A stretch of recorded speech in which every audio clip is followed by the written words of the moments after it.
ఇదొక విచిత్రమైన ఇష్యూ అని చెప్పొచ్చు. ఈ మధ్యనే 'హనీ' అని తెలుగులో ఒక సినిమా వచ్చింది. కన్న కుమార్ తీశాడు. ఇలాంటి వాటి మీదనే ఆ సినిమాలో చర్చించారు. హ్మ్. సో, అంటే మన సమాజంలో భక్తి అనేది మూఢనమ్మకంగా మారిపోయి, ఆ మూఢనమ్మకం అనేది సెల్ఫ్ డిస్ట్రక్టివ్‌గా ఆ కుటుంబానికి కానీ, ఆ వ్యక్తికి గాని హాని కలిగించే విధంగా, లేకపోతే ఇతరులకు హాని కలిగించే విధంగా మారిపోయే ఒక ఉన్మాద స్థాయికి ఎళ్ళిపోయే భక్తి బికమ్స్ లునాసీ అంటారు. ఒక ఇన్సేనిటీ ఉన్మాద స్థాయికి వెళ్ళిపోయే క్రమాన్ని మనం కొన్ని సంఘటనలు చూస్తున్నాం. ఆ మధ్య కూడా మదనపల్లిలో ఒక ఫ్యామిలీ ఇలాగే చేసింది. ఇప్పుడు ఇది క్రిస్టియన్ ఫ్యామిలీ. సో ఇక్కడ ఏం జరిగింది, ఆ శవంతో వాళ్ళు 4 రోజులు ఎందుకు గడిపారు, ఏ ప్రార్థనలు చేశారు, వాళ్ళు ఏమి నమ్మారు, దాన్ని ఎలా పోలీసులు భగ్నం చేశారు, ఈ విషయాల గురించి మాట్లాడుకుందాం. సో కూకట్పల్లిలో రామకృష్ణ కాలనీలో భరద్వాజ అపార్ట్మెంట్స్ అని ఉన్నాయి. దాంట్లో వీళ్ళు థర్డ్ ఫ్లోర్లో ఒక ఫ్యామిలీ ఉంది. వీళ్ళు గోదావరి జిల్లాలో కైకలూరు నుంచి వచ్చి ఇక్కడ సెటిల్ అయ్యారు. ఇందులో ఫ్యామిలీ యజమాని యేసురత్నం. ఈ యేసురత్నం ఒకప్పుడు ఎస్ఐగా ఉండి కొన్నేళ్ల క్రితం ఆయన చనిపోయాడు. ఇప్పుడు ఆయన భార్య పిల్లలు అక్కడ ఉంటున్నారు. భార్య పేరు సమంతకమణి, కొడుకు జయరాం, కూతురు సునీత, ఇంకొక కూతురు శైలజ. ముగ్గురు పిల్లలు. ముగ్గురికి కూడా 40 ఏళ్ళు దాటినా కూడా ముగ్గురు కూడా పెళ్ళిళ్ళు చేసుకోలేదు. ఈ వాళ్ళ ఇంటి యజమాని ఆయన యేసరత్నం చనిపోయిన తర్వాత వాళ్ళు ఒక ట్రామాలోకి, ఒక తీరని దుఃఖంలోకి వెళ్ళిపోయి కంప్లీట్గా యేసు ప్రభు మీద భారం వేసి ఆయన ప్రేయర్స్లో డీప్గా ఇన్వాల్వ్ అయిపోయి గడుపుతున్నట్టుగా మనకు తెలుస్తుంది.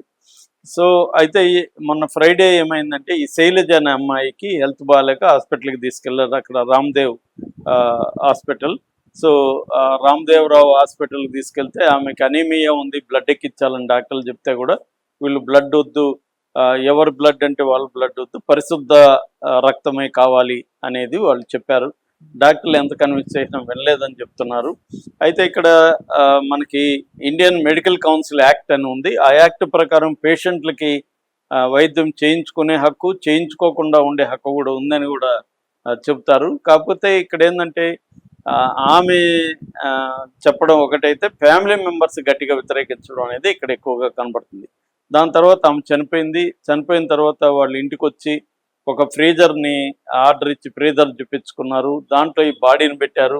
అప్పటి నుంచి తలుపులు వేసుకుని తెరవనే లేదు. తలుపులు వేసుకొని మిగతా సమంతకమని తల్లి, జయరాము, సునీత ఈ ముగ్గురు కూర్చొని యేసు ప్రభు స్తోత్రాలు, ప్రేయర్స్ చేస్తూనే ఉన్నారు. 4 days, 2 days అయిపోయింది. ఫ్రైడే అంటే ఫ్రైడే నైట్ జరిగితే సాటర్డే, సండే కొంత చుట్టుపక్కల ఉన్న వాళ్ళకి అనుమానాలు వచ్చాయి. కొద్దిగా స్మెల్ కూడా వచ్చిందని చెప్తున్నారు ఫ్రీజర్లో ఉన్నప్పటికీ. సో దాంతో వాళ్ళు పోలీసులకు ఫోన్ చేశారు. పోలీసులు వచ్చి తలుపులు తట్టి, మేము పోలీసులు తలుపు తీయనంటే కూడా వాళ్ళు తీయలేదు.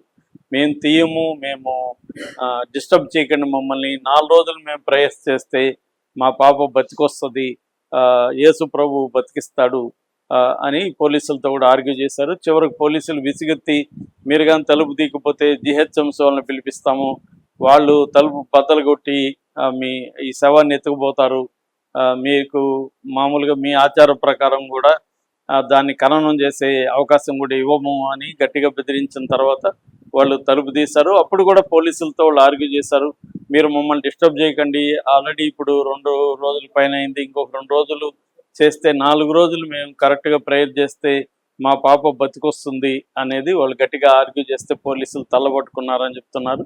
మొత్తానికి వాళ్ళని కన్విన్స్ చేసి ఆ శవాన్ని డిస్పోజ్ చేయించారు అనేది ఇప్పుడు వస్తున్న వార్త. సో ఎందుకు ఇలా జరిగింది అనేది ఇప్పుడు చర్చగా మారింది. ఎందుకు ఇలాగా, ఇప్పుడు మామూలుగా కామన్ సెన్స్, ఎవరైనా చనిపోతే ప్రాణం మళ్ళీ రాదు. రానప్పుడు ప్రేయర్స్ చేసి 4 రోజులు చేస్తే ఏంటి, 40 రోజులు చేస్తే రాదు.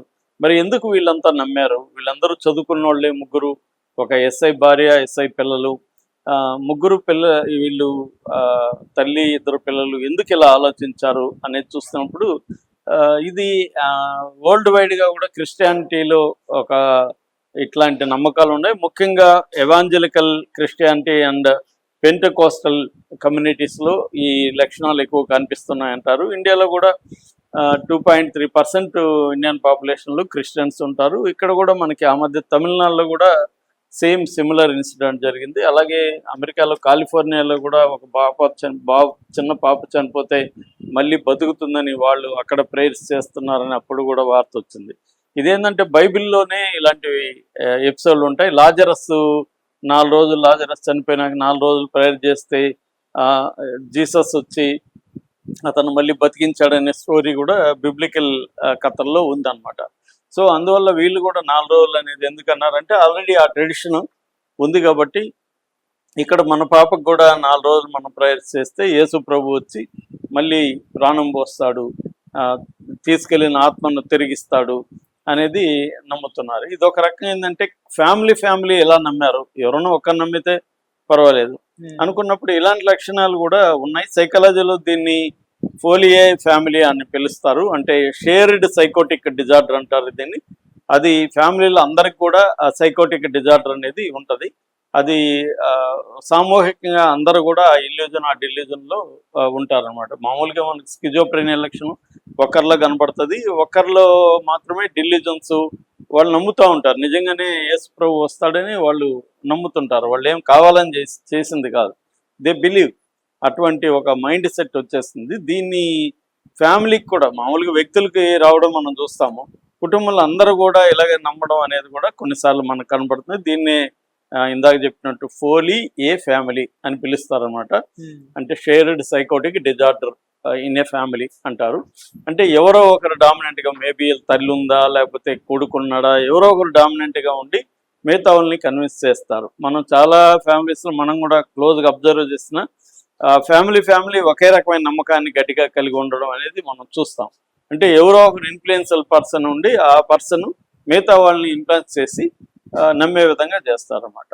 సో అంటే వీళ్ళు ఈ మూఢనమ్మకంతోనే ఆ పాప జీవితాన్ని అంతం చేశారా, బ్లడ్ సరైన టైంలో ఎక్కించుకోవడంతో, లేకపోతే ఏంటనేది తెలీదు. ఎందుకంటే వాళ్ళు కంపల్సరీగా అన్నీ నమ్ముతున్నారు. పరిశుద్ధ రక్తము అనే కాన్సెప్ట్ కూడా వాళ్ళు నమ్ముతున్నారు. అందుకని రక్తం హీనత వల్ల ఆమె చనిపోయిందని కూడా చెప్తున్నారు. సో చనిపోయినాక కూడా వాళ్ళు బాడీని డిస్పోజ్ చేయకపోవడానికి ప్రధాన కారణం ఏంటంటే they believe in their own సూపర్ స్టిషన్. ఆ లాజరస్ని ఎలాగైతే యేసుక్రీస్తు 4 రోజుల తర్వాత బతికించాడో, తమ పాపను కూడా ప్రేయర్స్ చేస్తే యేసు కరుణించి బతికిస్తాడనేది వాళ్ళు నమ్ముతారు. దీన్ని కొంతమంది ఏంటంటే ఈ మూఢనమ్మకాలని పాస్టర్స్ కావచ్చు, కొంతమంది క్రిస్టియన్ పెద్దలు వాళ్ళ అవసరాల కోసం బాగా రెచ్చగొట్టి మనం చూస్తుంటాం. వీడియోలు చాలా కనబడుతుంటాయి.